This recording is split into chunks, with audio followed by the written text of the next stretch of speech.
Hi, I am here with Ronald Rice. He's one of the two co-founders of Franklin's Stash House.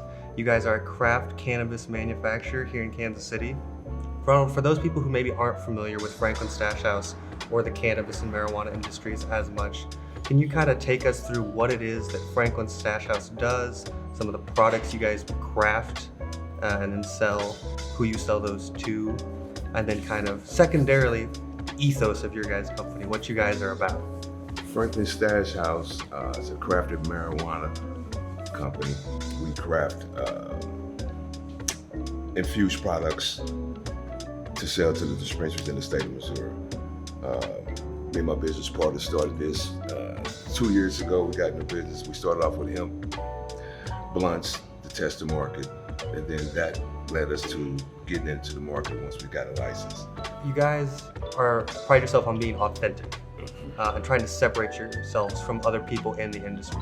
Can you talk about what that looks like, tapping into the different cultures and really laying the groundwork and having all those conversations, building those relationships? Those relationships start from our parallel to the music, as far as me in the background with the music, and that culture kind of jumps into the cannabis lane.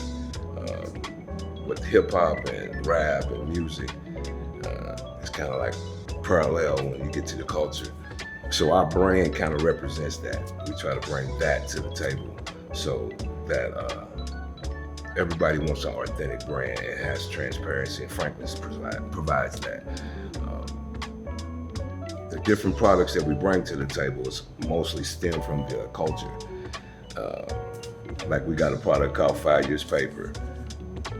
Well, it was once a time you was getting 5 years paper for holding that blunt. So we cater to a lot of that as far as culture with our products. We try to make it easy to select when you get to the dispensary.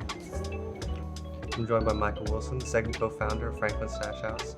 Now, Michael, can you kind of take us through some of the rapid growth you guys have seen just within the last year? Yeah, I mean, look, we started entering the business in October of 2020 through the hemp blends. You know, we were making hemp blunts and we were selling them through all gas stations throughout town, which a lot of people might know the company Fave Trip. The beer Sultan from Fave Trip was the first person to kind of let us work with them and help us build our business. And over that time, we built a brand since October 2020, and then we saw an opportunity to purchase a medical marijuana license. And in January of this year, we raised about $1 million in capital to buy a license, build a facility, hire employees, get into market, deliver products to the market. We managed to do so on that initial capital all the way through where we are today, and ultimately closed out our rounds within our first year of $2 million.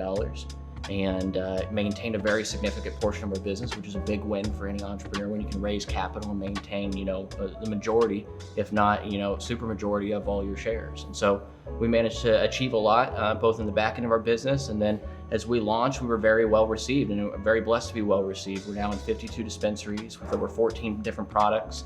And it's really been, I think, a testament to us as a company, like our approach to how we do business. Like we are an innovative company. We're a tech-driven, innovation-driven startup. And it just so happens we happen to be in the marijuana space. And so the last year has been a wild transition to move from hemp into the cannabis space. And that's been both successful for us financially and in the market. But what our trajectory looks forward, this is just the start of us for what our kind of big picture and ultimate vision for where we want to go is. And tell us more about that big picture. I know you guys have some big dreams and some big goals that you're on your way towards achieving. Sure. We've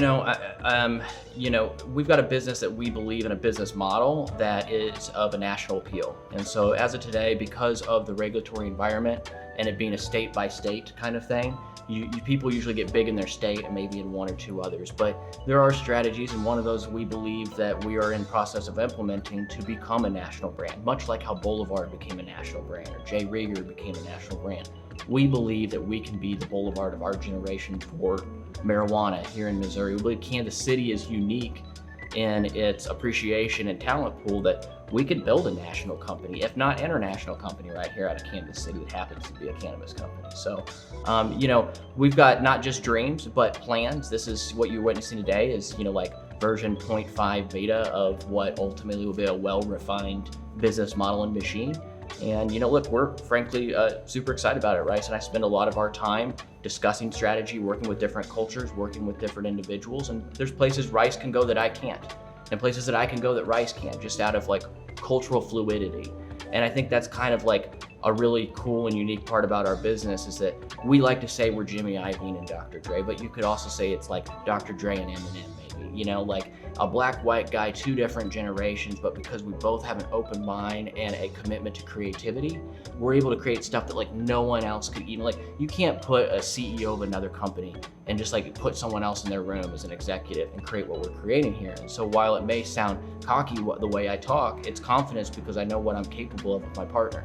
And I know what we're capable of, what we've been through. And so what you're witnessing today is that refinement. This isn't just version 0.0 of the startup, you know? And so that dynamic and being able to cross those rooms and do those things, to me, I just think makes us of higher potential to be maybe one of those in the next 10 years that is on a national landscape, that when you're walking down the street and you ask, name me a cannabis company, people are gonna go, Franklin Stash House, you know? So that's really the goal that we're working to achieve. And you know, we've been friends since I was 21 years old. So you're talking about 18 years of two guys' ideas, you know, worked out in business models and strategies and spreadsheets and all that stuff. So you're like, yeah, we're kind of a picture of like, you know, what a Silicon Valley startup looks like, but just happens to be in weed and here in Kansas City.